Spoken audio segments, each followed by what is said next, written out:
Oh, well, if we're having Freddy, we've got to invite Daphne and Velma as well. Oh, yeah. Those three are absolutely priceless. Especially when Velma does her losing her glasses routine. Yeah, that kills me. Why doesn't she get contacts? Oh, I think it's a lesbian thing.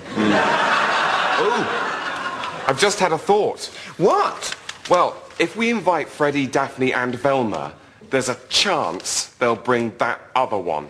Oh, God, the scrawny one, the one that doesn't wash. What's his name? Well, we don't know. I mean, he calls himself Shaggy, but I certainly don't believe that's his name. I think it's some kind of hollow sexual boast. I think it definitely is. He's desperately trying to present himself as some sort of stud, despite being quite ugly and incredibly cowardly. The last time I saw him, he was literally shaking, and he spent most of the evening scampering up and down a very long corridor that happened to be there.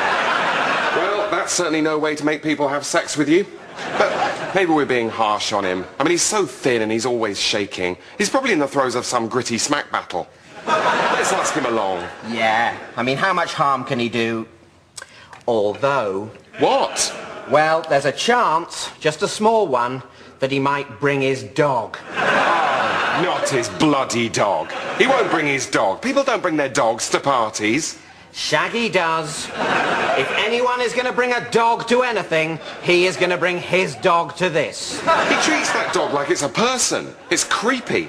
You know, I think that dog must have been mistreated in the past. It's incredibly nervous. You remember that Halloween party that Shaggy was at? Every time a new person came in, dressed as a ghost or whatever, the dog would have an absolute fit, make the most unnatural noises, and jump into Shaggy's arms. I was convinced it was going to shit everywhere. Yeah, well, I tell you, that's not the worst of it. Remember at Jodie's do? You remember Jodie, her dad owns that disused fairground. I was just popping to the kitchen for some more ice, and who should I find but Shaggy and his dog assembling the two tallest sandwiches I have ever seen. I know. They made one the last time they were here, but they had a freak out before they could eat it.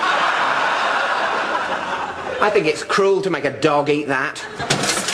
I tell you what, I think Shaggy must be very bitter, because he's obviously invested a lot of time in teaching that dog to talk, and it just can't. I mean, maybe he thought he was going to get on That's Life or something, but it's just not happened.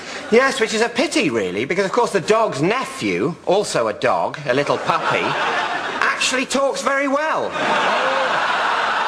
That's right. I've met that little dog, and it actually speaks very good English.